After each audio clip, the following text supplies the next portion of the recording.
My name is Megan Carter. I'm 24 years old, and at the time, I was living in Chicago. This happened in November 2024. I worked for a medical research company, and that night my shift ended around 11:30 p.m. It was freezing outside. The wind was so strong that loose papers were blowing across the empty streets. Normally, I took the train home, but I was exhausted that night, so I decided to book a rideshare instead. A few minutes later, the app matched me with a driver. Daniel, silver Toyota Camry, 4.9 star rating. Everything looked normal, at least, at first. When the car pulled up, the first thing I noticed was how quiet the driver was. I got into the back seat. "Good evening," I said. No response. He simply glanced at me through the rearview mirror and started driving. I assumed he was having a bad day and didn't think much of it. For the first 10 minutes, everything seemed fine. Then I looked down at my phone. Something felt off.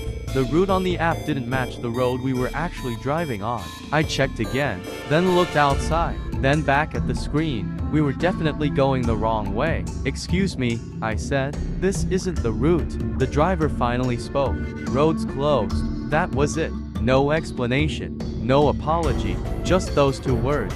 The strange thing was that the app showed no road closures at all. Still, I didn't want to be difficult. I figured maybe he knew a faster local detour. A few more minutes passed. The city lights slowly disappeared behind us. Now we were surrounded by old warehouses and industrial buildings. The streets were nearly empty. That uneasy feeling started growing in my stomach. Just to be safe, I shared my live location with my best friend, Emma. A simple precaution, nothing more, or so I thought. A few moments later, my phone buzzed. It was a text from Emma. "Why did you stop?" I frowned. "I didn't stop. I'm moving." Her reply came instantly. "No, your location hasn't moved in 3 minutes." My heart skipped a beat. I opened the map. She was right. According to my location, I had been sitting in the exact same place for the last 3 minutes, but I was clearly moving. The buildings outside were passing by. The car never stopped. Yet my phone insisted I was stationary.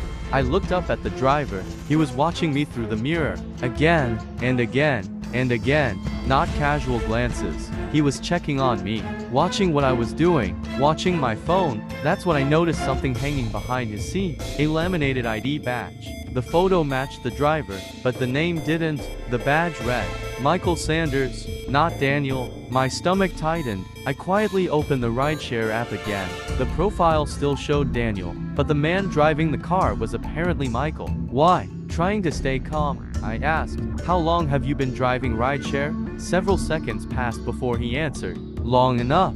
His voice was flat, emotionless, almost robotic. The conversation died right there. By now, we had entered a completely deserted industrial district. There were no other cars, no pedestrians, no open businesses, nothing, just darkness, steel fences, and abandoned-looking warehouses. The kind of place where nobody would hear you scream. Suddenly my phone started ringing. Emma, she was calling me. I immediately reached for the answer button, but at that exact moment, the driver turned his head and looked directly at me, for the first time during the entire ride. Then he smiled. "Don't answer that." His tone wasn't friendly. It wasn't a suggestion. It sounded like an order. A chill ran through my entire body. I answered anyway. "Emma." The call disconnected instantly. The screen flashed. No service. I stared at the phone in disbelief. Then I noticed something else. Something far worse. There was dried blood on the driver's right hand. Old blood. Dark brown. Partially hidden beneath his sleeve, entangled in the fabric of his jacket, was a long strand of blonde hair. Not his, a woman's hair. And for the first time that night, I began to wonder if I had gotten into the wrong car, or if I had just climbed into the car of someone who never intended to take me home. The blonde hair caught my attention immediately. I couldn't stop staring at it. Maybe there was a perfectly innocent explanation. Maybe he had a girlfriend. Maybe a passenger had left it behind. But combined with the dried blood on his hand and the fake name on the rideshare account, nothing felt innocent anymore.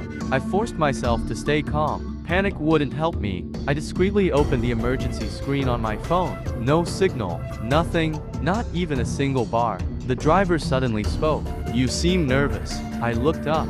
His eyes were fixed on me through the mirror. I forced a smile. "Just tired." He nodded slowly, then smiled again. That same strange smile. the one that never reached his eyes. A few minutes later, I noticed something outside. We had entered a fenced industrial area. There were no houses, no businesses, no traffic, no lights except for the headlights of our car. I checked the Rideshare app again. The trip had completely disappeared. The screen showed an error message. Unable to connect. My pulse started racing. Then the car slowed down. Not at an intersection, not at a traffic light, just in the middle of nowhere. The driver reached toward the dashboard. Click.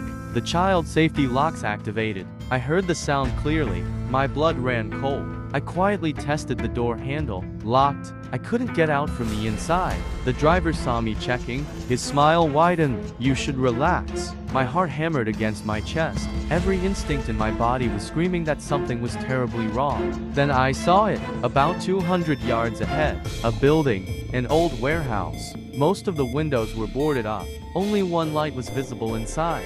A single yellow light. The car was heading directly toward it. I grabbed my phone and quickly opened the camera. If I couldn't call for help, maybe I could record. The second the camera opened, I froze. Behind me, reflected in the rear window, there was another vehicle. A black SUV, no headlights, just silently following us. I spun around. The SUV disappeared behind a curve in the road. Maybe I imagined it, maybe not. But something told me we weren't alone. The Toyota rolled to a stop near the warehouse. The engine remained running. For several seconds, nobody moved. The driver simply stared forward. Then he said quietly, "Wait here." He opened his door and stepped outside. The moment he closed the door behind him, I lunged for the handle again. Locked. I climbed over the seat. The front passenger door, locked too. Panic surged through me. I looked through the windshield. The driver was walking toward the warehouse entrance. A large metal door slowly opened from inside. Someone was there, waiting for him. I couldn't see their face, only a silhouette, tall, standing completely still. Watching, my breathing became rapid. Then something happened that changed everything. My phone vibrated. One bar of service. Just one. For a split second, I immediately texted Emma. "Help, wrong driver, warehouse, call 911. Send." The message hung on the screen. Sending, sending, sending. Then finally, delivered. I almost cried with relief. At least someone knew. At least someone could help. Suddenly I heard a noise. A knock. Not from outside. From inside the trunk. Thump. I froze. Another thump. Louder this time. Thump. My entire body went numb. There was something in the trunk. Or someone. I stared toward the back of the car. Then another sound came. A weak scratching noise. Followed by what sounded like a muffled cry. A human cry. Very faint. Very weak. But unmistakably human. I felt sick. The driver wasn't just suspicious anymore. Something horrific was happening, and I had just driven straight into it. Outside, the driver suddenly turned around. Even from a distance, I could tell he was looking directly at the car, directly at me. Then he started walking back, fast, much faster than before, as if he had realized something, as if he knew I wasn't sitting quietly anymore. My hands were shaking uncontrollably. The warehouse door behind him began opening wider, and 3 more figures stepped out into the darkness, watching the car, watching me. The driver was only 50 feet away now. 40, 30, 20. Then my phone lit up. An incoming call. Emma. And at the exact same moment, red and blue lights suddenly flashed in the distance. Police lights. Far away, but getting closer. The driver's smile vanished for the first time all night, and the men outside the warehouse immediately started running. Not toward the police, toward the car. The moment the police lights appeared in the distance, everything changed. The driver's calm expression disappeared instantly. For the first time all night, he looked afraid, really afraid. The 3 men standing near the warehouse started running toward the car, fast. Too fast. Like they had done this before. Like they knew exactly what to do. My phone was still ringing. Emma. I answered immediately. Emma, help me. Megan, police are coming. She shouted. Stay on the line. The signal was weak and cutting in and out, but hearing her voice gave me a tiny bit of hope. Outside, the driver reached the car. He yanked open his door and jumped into the driver's seat. The engine roared. At the same moment, the 3 men climbed into the black SUV behind us. Its headlights finally turned on. The warehouse door slammed shut, and both vehicles sped away from the building. I was trapped, still locked inside, still without a way out. The driver was gripping the steering wheel so hard his knuckles were white. He wasn't talking anymore. He wasn't smiling anymore. He just kept looking in the mirrors, checking the road behind us, checking the approaching police lights. Then something happened. The trunk slammed again. Bang. This time it was so loud the whole car shook. The driver cursed under his breath. Another bang followed. Then another. Whatever or whoever was inside was fighting to get out. The driver suddenly reached into his jacket. My heart nearly stopped. He pulled out a handgun, a black pistol, and placed it on the passenger seat, within reach. I immediately looked away and pretended not to notice. But panic was taking over. This wasn't a misunderstanding. This wasn't a creepy driver. This was something much worse. The police lights behind us were getting closer. The black SUV stayed right behind our car, almost protecting it, almost escorting it, like they were working together. Then my phone buzzed. A text from Emma. Police tracked your location. Stay alive. They're close. Stay alive.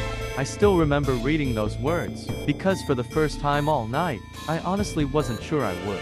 Suddenly the driver took a sharp turn onto a narrow side road. The police lights disappeared behind the trees. Darkness surrounded us again. Only the headlights cut through the night. Then, crash. The trunk exploded open. The sound was deafening. The driver jerked his head toward the rearview mirror.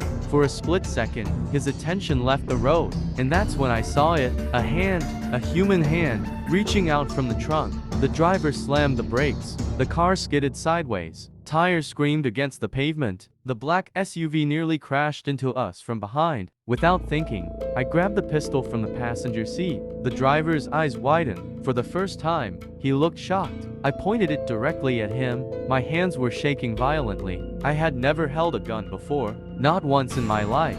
Open the doors, I screamed. The driver stared at me, then at the gun, then back at me. For a moment, nobody moved. Then he pressed a button. The locks clicked open. I didn't wait. I threw the door open and ran, straight into the darkness. Behind me I heard shouting, car doors opening, footsteps, lots of footsteps. The men were chasing me. I ran across an empty field behind an abandoned factory. My lungs burned. My legs felt like they were about to collapse. But I kept running, because I knew if they caught me, I probably wouldn't get a second chance. Then I saw headlights, multiple headlights, coming from the road. Police vehicles, at least 4 of them, maybe more. The men chasing me stopped. One of them yelled something. Then they turned and ran back toward the vehicles, trying to escape. Seconds later, officers surrounded the area. Flashlights lit up the darkness. Voices shouted commands. Police dogs barked. The entire scene exploded into chaos. An officer found me sitting behind a concrete barrier, crying and struggling to breathe. I remember him asking if I was hurt. I remember trying to answer, but no words came out. The next thing I remember is sitting in the back of a police SUV wrapped in a blanket. And then I heard something that still gives me chills. One of the officers was speaking into his radio. He said, "We found a female victim in the trunk. She's alive. Alive." There had been a woman in that trunk. A real person. Not long before I got into that car. Not long before I became their next target. But the nightmare wasn't over. Because later that night, detectives showed me photographs. The driver wasn't Daniel, and he wasn't Michael Sanders either. Both names were fake. The man had no valid ID, no registered address, no known family, nothing. Even stranger, the warehouse was completely empty when police searched it. No furniture, no equipment, no fingerprints. Almost as if everyone had vanished moments before officers arrived. 3 suspects escaped that night. Only one was arrested, the driver. The others were never found. And 6 months later, while I was finally trying to move on with my life, I received a call from the detective assigned to my case. He told me something I wish I had never heard. The arrested driver had died in jail. But before he died, he kept repeating the same sentence over and over during interviews. A sentence directed at me. A sentence that still wakes me up some nights. He said, "She wasn't the one we were waiting for." And to this day, I still don't know exactly what he meant.